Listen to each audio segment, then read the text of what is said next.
Hello friends, good morning. Welcome back to my channel Shilpi's ফ্যামিলিতে আরেকটি নতুন ব্লগে তোমাদের সবাইকে অনেক অনেক ওয়েলকাম করছি। আশা করি তোমরা সবাই ভালো আছো, আমিও ভালো আছি।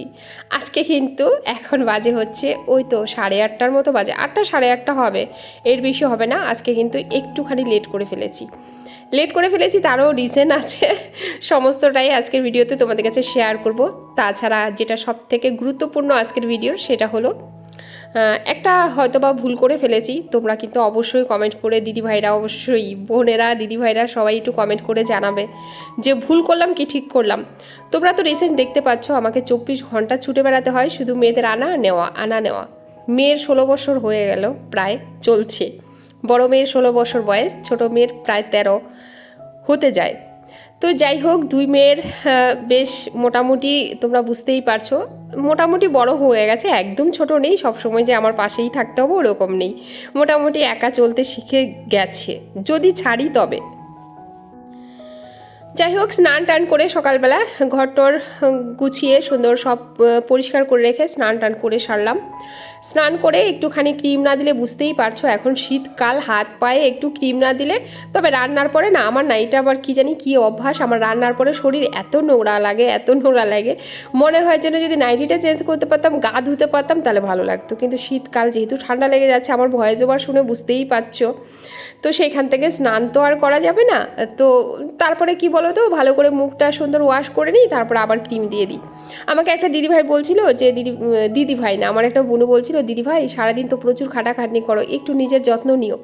হ্যাঁ বুনু, অনেক যত্ন নেই নিজের। ঠাকুরের ইচ্ছায় যখনই আমার মনে হয় যে আমি হয়তো কখনো মোটা হয়ে যাচ্ছি, তখন আমি ডায়েটিং করে ঠিক কন্ট্রোলে নিয়ে চলে আসি। আর যখন মনে হয় কোনো একটা খাবারে আমার অসুবিধা হচ্ছে, আমি সেটাকে অ্যাভয়েড করি। তারপরে আমি খুব রেস্ট্রিকশানেই চলি, যার জন্য হয়তো বা ভগবান খুব একটা ভোগায় না। হ্যাঁ, ছোটোখাটো অসুখ তো টুকটাক হবেই বলো, সংসারে থাকতে গেলে। তারপরে কি বলো তো, আমরা তো মানুষ, ওই তো একটু একটু হয়ে যায়, তবে আমাকে খুব একটা ক্লান্ত করতে পারে না। তবে আমার জন্য তোমরা এতটা ভাবো, এই জন্য অজস্র ধন্যবাদ। তোমাদের এই ভালোবাসার ঋণ আমি কখনোই শোধ করতে পারবো না। তোমরা যতটা আমার জন্য ভাবো, হয়তো আমার কাছের লোকেরাও এতটা ভাবে না, তবে সবাই নয়, কিছু লোক। যাই হোক, অনেক কথা বলে ফেললাম। একদম ঠাকুর ঘরটা পরিষ্কার করে, এই যে, আর অল্পনাকে বলে দিয়েছি এবার থেকে একটু তাড়াতাড়ি আসবে, শীতকাল তো, কারণ ঠাকুর পুজোটা দিতে হয়, ঘরটা মুছে দেবে। তো না আসলে পরে আমাকেই মুছে নিতে হয়, কিছু করার নেই। তো আমি মুছে পুজোটা দিয়ে একদম সমস্ত কিছু সেরে সুরে চলে এসেছি নিচে। তো আজকে করছি উপমা। তোমরা অনেকে উৎমা বলো, কেউ বা উপমা বলে, এক একজন এক একটা বলে, তবে যে যেটা বলো সবারটা সবার কাছে ঠিক, তাতে কোনো সমস্যা নেই। তো এই যে সকালবেলা একটু সবজি দিলাম, একটু বিনস, একটু গাজর, এর মধ্যে কিন্তু বাদাম দিলেও ভালো লাগে, কিন্তু আমাদের ঘরে কেউ পছন্দ করে না, দিতে পারলাম না। অনেকগুলো কাঁচা লঙ্কা কুচিয়ে দিতে বললো গৌতম, বলল আজকের উপমাটা একদম ঝাল ঝাল করবে। আর যেহেতু আজকে সাহেব ঘরে রয়েছেন, একটু পরিপাটি করে খেতে চায়। এই দুটো দিন, স্যাটারডে সানডে নয়, ফ্রাইডে আর স্যাটারডে, এই দুটো দিন একটু পরিপাটি করে খেতে ভালোবাসে আর কি। যাই হোক, আমাদেরটা একটু ঝুরঝুরা করব, আর গৌতম কিন্তু একটু ভিজা ভিজা খেতে ভালোবাসে। আমার আবার না, ভিজা ভিজা উপমা ভালো লাগে না খেতে, একটু শুকনা শুকনা ঝোরঝোরা হবে, সেটা খেতে ভালো লাগে। যাই হোক, আমাদেরটা শুকনো অবস্থায় নামিয়ে রেখে আমার আর বড় মেয়েরটা আর ছোটো মেয়েকে ম্যাগি করে দিয়েছি গো, কারণ আজকে ও জানি উপমা খাবে না, আর সকালে ভাত হচ্ছে না, মেয়েটা আমার না খেয়ে থাকবে। তারপরে ওকে কি করেছি, একটা ফল কেটে দিয়েছি, আপেল কেটে দিয়েছি, আর এইদিকে কি করেছি, সকালে ওই ম্যাগি করে দিয়েছি। আর যেহেতু একটু সকালে ঘুম থেকে উঠছে, ওই ভোর 4টার দিকে ঘুম থেকে উঠছে, সামনে টেস্ট রয়েছে, একটু খিদাও ওর পেয়ে যাচ্ছে তাড়াতাড়ি, তাই ওকে তাড়াতাড়ি আগে ওইটা করে দিয়ে নিয়েছি। ও খেয়ে আবার পড়তে বসে গেছে, আর আমরা আমাদের খাবারটা একটু দেরি করে করছি। আর বড় মেয়ে কি বলো তো, 11-এ, তো এখন না সব দিন স্কুল থাকে না, বেশিরভাগই দেখি ছুটি রাখছে। কি জানি সেটা আমি বুঝতে পারছি না, স্যারদের সাথে কথা বললে বোঝা যাবে যে কেন এত ছুটি রাখছে। যাই হোক, দেখো উপমাটা হয়ে গেছে, আর বেড়ে নিলাম, আমরা খাওয়া দাওয়া কমপ্লিট করব।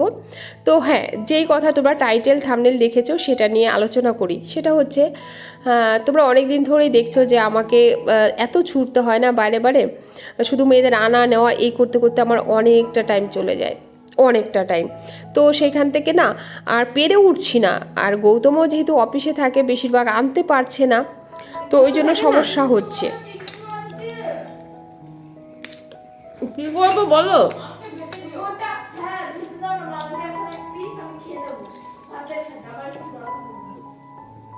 কি চিংড়ি মাছ ভাজা। তো দাও ভাই দাও।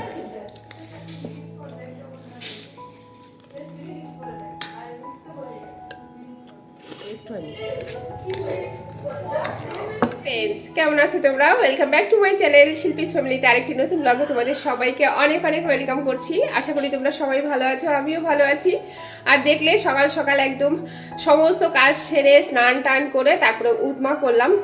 তোমরা অনেকে উপমা বলো, যাই হোক উপমা করলাম, করে তারপর সবাই খেলাম। কিন্তু চিংড়ি মাছ বড় বড় এনেছে, কালকে দেখেছো তো, সেইগুলো ভাজা খাবে। দুই মেয়ে বলতেছে ভাজা খাবে, কেউ বলছে ভাপা খাবে, গৌতম বলছে ফুলকপি দিয়ে আলু দিয়ে করো। তো এখন দেখা যাক কি করি। বাসন দু একটা রয়েছে, এখন আর মাজবো না। এখন একটু ভিডিওটা এডিট করে তোমাদের ছেড়ে দিয়ে নেব, যেটা আজকে পোস্ট হবে। আর এই ঘরে তো বিছানা তুলেছি, আর নতুন করে কিছু দেখানোর নেই। আর ওই ঘরে হচ্ছে মেয়েরা পড়তে বসছে, এই যে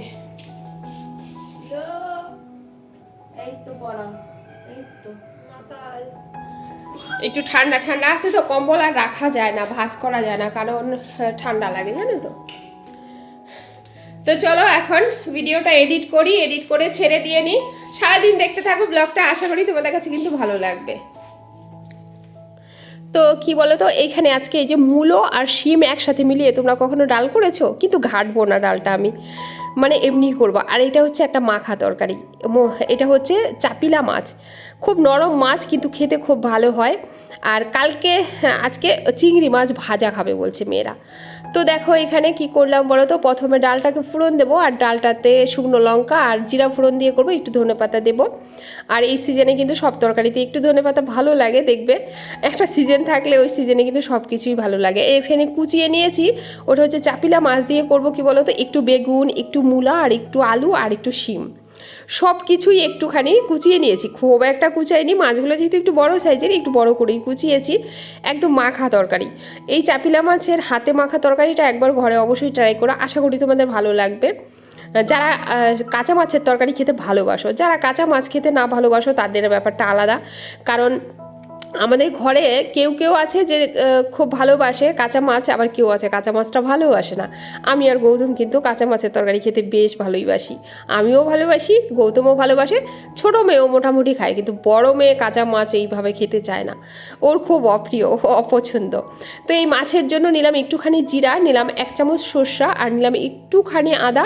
তার মধ্যে দেখো অনেকগুলো লঙ্কা নিয়ে নিয়েছি, এটা সুন্দর করে বেটে নেব। তারপরে কিন্তু একদম মেখে তরকারিটা বসিয়ে দেবো। এবারে তোমাদের কাছে গল্পটা করি, যেটা মেন বলেছি আজকে থাম্বনেল আর টাইটেল। তো সেখান থেকে অনেক দিন থেকেই বলছিলাম যে রিলিং দেবো। তো রেলিং প্রায় দেবো, সব তোমরা কাজ টাজও চুজ করে দিয়েছিলে, আমরা কিন্তু সেটা রেখেও দিয়েছি, যখনই আমরা লাগাই সেটাই লাগাবো। এইবার এখন আমার দরকার হচ্ছে সব থেকে বেশি গাড়ি, কারণ গৌতমের যে গাড়িটা না, সেটা গৌতম আর চালাতে পারছে না, পায়ে এত কিক দিতে হচ্ছে, কারণ ওটা হচ্ছে 2001-এর গাড়ি। আর সেটা না এত কষ্ট হচ্ছে, ওর গাড়ি চালাতে খুব অসুবিধা হচ্ছে। আর যখনই ওই স্কুটিটা নিয়ে যাচ্ছে, আর মেয়েদের টিউশনি নিয়ে যেতে সমস্যা হচ্ছে, তাদেরকে কখনো টোটোতে দিতে হচ্ছে। তো এইগুলো করে করে খুব অসুবিধা হচ্ছে। আর মেয়ে যেহেতু বড় হয়েছে, স্কুলে ও একাই স্কুটি চালিয়ে এখন যেতে পারবে, কারণ ও স্কুটি চালানো জানে। আমার যে সাদা গাড়িটা ও কিন্তু চালাতে পারে। তো গৌতম বললো যে তাহলে একটা কাজ করি, ব্যাটারির গাড়ি, যেটা আর কি চার্জ দিয়ে তারপরে আর কি চালাতে হয়। হ্যাঁ, তো বেশ ভালোই দাম, মোটামুটি 1 লাখের মধ্যে এসে যায়। তো আমাদেরটা যদিও অত নেয়নি, আমরা ছোট গাড়ি, খুব পাতলা গাড়ি নিয়েছি, কারণ মেয়ে যেটা চালাতে পারবে ওরকম গাড়ি নিয়েছি। সেই বিষয়ে মেয়ে কিন্তু ডিটেলসে তোমাদের ভিডিও লাস্টেটা দেখো, তাহলে বুঝতে পারবে গাড়িটা কীরকম কী বিষয়। আমি বললাম যে বাবা তুমিই বলে দাও, কারণ আমি কি বলো তো রান্নায় ব্যস্ত ছিলাম কালকের ব্লগিংয়ের জন্য। তো আমি ওকে বললাম যে বাবা আমি এদিকে রান্নাটা সারি, সব তো আর টোটালি তোলা যায় না, যেটুকু ফাঁকা পাচ্ছি আমি ওর কাছ থেকে নিয়ে ভিডিওটা নিয়ে শ্যুট করছি, আবার ওকে দিয়ে দিচ্ছি, ও এডিট করছে। তবে আজকে ভিডিওটা কিন্তু অনেকটাই ও কিন্তু এডিট করেছে। ফেলেছে জানো তো। যাই হোক, এই ফার্স্ট আমার মেয়ে আমার ভিডিও ব্লগিং ভিডিও এডিট করে দিল। ব্লগিং কেন, ওদেরকে আমি কখনোই এইগুলোর মধ্যে রাখি না, একদমই না। আজকে যেহেতু একটু ব্যস্ত ছিলাম, ওকে বললাম তুমি একটু এডিট করতে থাকো, আমি রান্নাটা কমপ্লিট করি, কারণ গৌতমের আবার ডিউটি আছে। এটা কিন্তু আমি ভয়েস ওভারটা যে দিচ্ছি, এটা দিচ্ছি আমি সানডেতে, তো বুঝতেই পারছো সেই সূত্রে আর কি। তো মেয়ের জন্য ওই গাড়িটা নিয়ে নিয়েছি। কালারটা কেমন হয়েছে তোমরা অবশ্যই বলো, ফার্স্টে একটুখানি দেখিয়েছি। আর গাড়িটার অনেক রকম সুবিধা আছে, তোমার কোনো রকম আমাদের লাগছে না, লাইসেন্সও লাগছে না, তা অনেক রকম সুবিধা আছে গাড়িটা। আর স্পিডটাও কম আছে, মেয়ে চালাতেও পারবে, আর আমি একটুখানি অন্তত একটু আরাম করতে পারবো। মানে নয়তো না এত ছুটতে হয় না বাইরে, আমাকে তো আমার পাড়ার লোক বলে যে তুমি পারো কি করে এত ছুটতে। তো এই জন্য আর কি গাড়িটা নিয়েছি, কিছু দেয়নি, এমনিতে বসিয়ে রেখেছি তো, কারণ রোডে চালানো তোমরা দেখেছো আমাদের রোডে বাস সবই চলে, ফুলকপি একটু বিনস মানে সব কিছু দিয়ে তাই ভাবলাম যে মেয়ের ইচ্ছা পূরণ করতে গিয়ে ওর আবার ছোটবেলা থেকে একটু ইচ্ছা করছে শখ, একটা পাতলা দেখে গাড়ি হবে। তো মেয়ের এরকম একটা শখ ছিল, ওর বাবাও বললো যে ও যখন চাইছে নিজে যদি চালাতে পারে একটা কিনে দিই, কিনে তো দিয়েছি, এখন টেনশনও হচ্ছে যে ভুল করলাম না তো। কালকে এডিট করে রেখেছি না, তো চলো খাওয়া দাওয়া আমিও করে নিই। গৌতম ফোনে বললো যে আমার একটু দেরি হবে আসতে, তুমি খেয়ে নাও, তো যখন বললো তো খেয়ে নিই, তারপরে ধীরে সুস্থিরে সব। আজকে কাজ, আজকে যাবো বিকালে গাড়ি আনতে আমরা, স্কুটি। হ্যাঁ তুমি হো, এবার গিয়ে ঘরে গিয়ে করো, মা টেস্টটা দিতে হবে কিন্তু। তো চলো খাওয়া দাওয়া করে নিই। এই যে আজকে গৌতমের সাথে একটু স্বাদ দিতে হবে, একলাই রয়েছে তো চা করে নিলাম। চলো, এখন মেয়েরা পড়তে গেছে আর আমি আর গৌতম রয়েছি ঘরে, তো একটুখানি চায়ের স্বাদ দিই। চলো চাটা খেয়ে নিই, আমিও একটু খাচ্ছি, গলাটা খুশখুশ করছে, একটুখানি খাবো আমিও। চলে এসেছি গাড়ির দোকানে। আর এখানে কি বলতো, গাড়িগুলোতে মোটামুটি একটা অফার আছে। অফার কি বলতো, একটা লটারি টাইপের, 2000 টাকা ছাড় আছে, 5000 আছে, 7000 আছে। তো আমরা দেখি আমাদের ভাগ্যে কোনটা হয়, আর ছোট মেয়ে সেটা নিচ্ছে।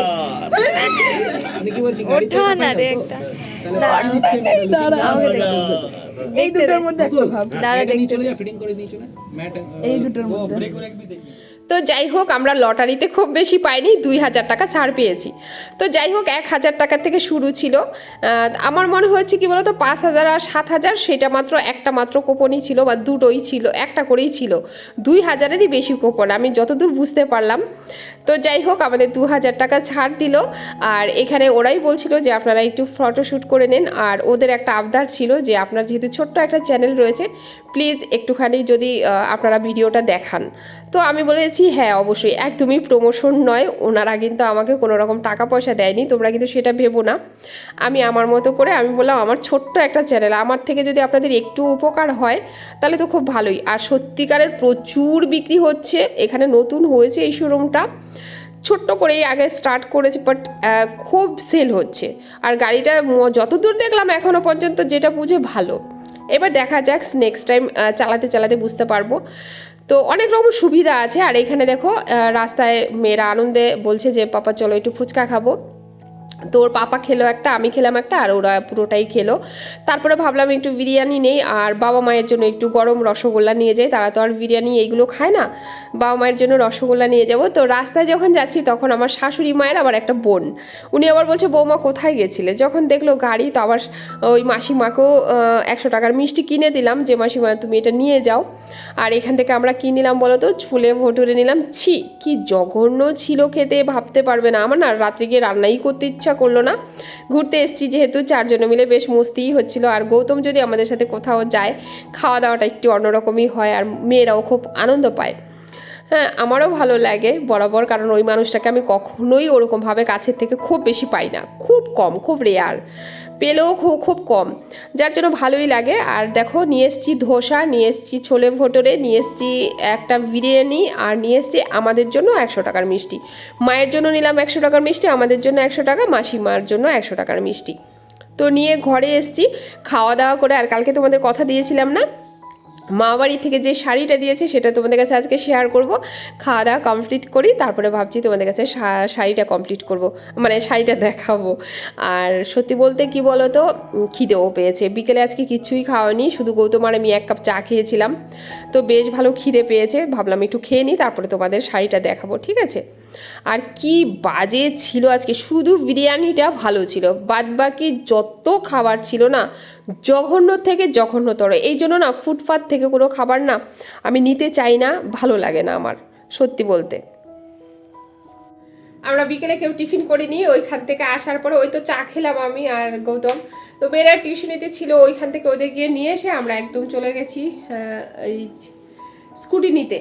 তো ওখান থেকে বিরিয়ানি, ধোসা, তারপরে হচ্ছে ছোলে ভটুরে, একটাও ভালো লাগেনি, শুধু বিরিয়ানিটা একটু ভালো ছিল।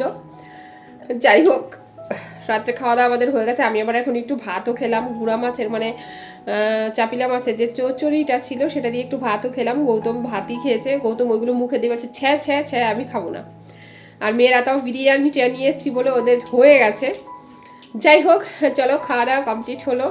আর কেমন হয়েছে স্কুটিটা অবশ্যই তোমরা কমেন্ট করে জানিও। তো আজকের মতো এই পর্যন্ত ভিডিওটা এন্ড করছি। ওই দেখো, এন্ড করছি বলছি, তোমাদের শাড়ি দেখানো হয়নি, মামার ওই শাড়িটা দেখিয়ে দিই। কালকে কথা দিয়েছিলাম যে আজকের ভিডিওতে অবশ্যই তোমাদের শাড়িটা দেখাবো। মামা কি শাড়ি দিয়েছে, দাঁড়াও শাড়িটা নিয়ে আসি তারপর দেখাচ্ছি। তো এই যে হচ্ছে শাড়িটা, সবাইকে দিয়েছে, সব বউদের দিয়েছে। তো আমার হচ্ছে এই যে এই কালারটা, দাঁড়াও কি শাড়ি বলে এটাকে, আমার কিন্তু জানা নেই। এই দেখো কি শাড়ি জানি না, ভিতরে কি রকম এইরকম মনে হয় ডিজাইন আছে। দাঁড়াও একটু খুলে তাও তোমাদের দেখাই। তো এই যে দেখো, তোমাদের দেখাচ্ছি শাড়িটা। এগুলোকে কি শাড়ি বলে আমি একদমই জানি না, তবে শুনলাম নাকি নতুন বেরিয়েছে, জানি না। তোমরা যদি কেউ জেনে থাকো, এখানে যারা শোনা কেউ আছো যে এই শাড়িগুলো চেনো, তারা বলো। খুব একটা যে সফট সেটাও বলবো না, আবার যে খুব একটা একবারে খসখসা ভাব ওরকমও না, মোটামুটি পাতলা। আমার শাড়িটা খুবই পাতলা, তবে দিদিভাই শ্যামনগর দিদিভাই যেটা দেওয়া হয়েছিল সেটা আমার থেকে একটু ওয়েট বেশি। একই শাড়ি কিন্তু সবাইকে একই রকম দিয়েছে, তারপরেও হ্যাঁ। তো এই ছিল আমার শাড়ি। আর সত্যিকারের আমরা গেছি মামাবাড়িতে নেমন্তন্ন খেতে, সেখান থেকে মামাবাড়ির থেকে ভাই মানে মামার বড় ছেলে, হ্যাঁ আমার ভাই, সে আমাদের গিফট দিয়েছে, সব বৌদিকেই গিফট দিয়েছে। আর নিয়ে গেছে আমার হাজব্যান্ডকে সঙ্গে করে, যে দাদা পছন্দ করে। আর যে কিনা ঘরেই কোনো সময় কোনো ড্রেস পছন্দ করে কেনে না, মেয়েদের কেনে না, কারোরই কেনে না, আমারও কেনে না। আমি সব সময় দেখো তোমরা মার্কেটে যাই, মেয়েদের ড্রেস, আমার শাড়ি, গৌতমের সব কিছুই আমি আনি। সেখান থেকে এমন একজন মানুষকে নিয়ে গেছে, তাকে যখন বলছে যে বৌদি শাড়ি চুজ কর, বলছে আমি তো পারবো না, তুই কর সবার জন্য। তো ভাই করেছে, মানাবে, নিয়ে নিলাম। আর লোকে দিলে সেটা সত্যি আমার খুব ভালো লাগে, হ্যাঁ খুব ভালো লাগে। কারণ সে ছোট হোক বড় হোক যাই হোক, প্রচণ্ড ভালো লাগে। আর প্রচণ্ড ভালোবাসি কেউ যখন দেয়, যে যাই হোক আমাকে কেউ কিছু একটা দিয়েছে, সে যেরমই হোক। তা আমার খুব ভালো লেগেছে, খুবই পছন্দ হয়েছে। আর অবশ্যই যদি কখনো পড়ি আবার তোমাদের বলবো যে এটা মামা শ্বশুরবাড়ির থেকে দিয়েছে, তোমরাও বলো কেমন হয়েছে। তো চলো, এটা বড় পাওনা যে গেছি কারোর বাড়ি নেমন্তন্ন খেতে, সেখান থেকে আমি গিফট পেয়ে এসেছি, এটা অনেক বড় পাওনা থাকে। তো চলো টাটা, সবাই ভালো থেকো, সুস্থ থেকো, দেখা হচ্ছে একটা নতুন ভিডিওর সাথে। ততক্ষণে সবাইকে গুড নাইট, শুভরাত্রি, অনেক অনেক ভালো থাকবে পরিবারকে নিয়ে। কি করেছিলাম টাটা। তো এই স্কুটিটা কালকে কিনে এনেছিলাম। এই স্কুটিটার কালার হচ্ছে সি গ্রিন, না ব্লু হয় না গ্রিন হয়, ওটার কম্বিনেশন হয়। আর যেখান থেকে কিনেছি সেই জায়গাটার নাম হচ্ছে দীপ ইভি, খুবই ভালো কোম্পানি, আমি রেকমেন্ড করছি এখান থেকেই কেনার। তো এখানে আমাদের 3টে বাটন আছে, একটা লক, একটা আনলক আর একটা রিসেটের বাটন। তো এবার আনলক করে নিচ্ছি গাড়ি। এটা হচ্ছে চার্জিং, এবার গাড়ি আনলক হয়ে গেছে, এবার আমরা চালাতে পারবো, চার্জ দিতে হবে। এটা হচ্ছে চার্জিং স্পট। আর স্কুটিটার মধ্যে হাই সিকিউরিটি আছে, যদি কেউ এটা টাচ করার চেষ্টা করে তাহলে এটা আপনি আপই এমার্জেন্সি সাউন্ড লাগায়। তো এখন আমি গাড়িটা স্টার্ট দিয়ে দেখাবো।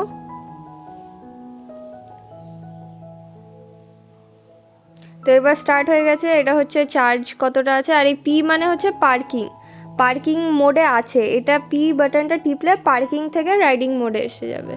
আর এখানে হচ্ছে দুটো বাটন আছে। কিতে যে রিসেট বাটনটা ছিল, ওই রিসেট বাটন টিপলে ওই লকটা আবার রিসেট হয়। অনেক সময় ভুলে যাই লক আছে ইয়া আনলক আছে, তাই রিসেট বাটনটা ইউজ করা হয়।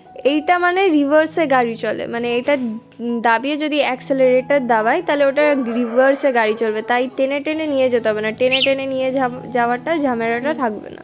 তো এবার আমি গাড়িটা লক করে দিলাম, এবার লক হয়ে গেছে। তো এটা আমাদের গাড়ি ছিল। তো আজকের জন্য এইটুকুই, বাই বাই।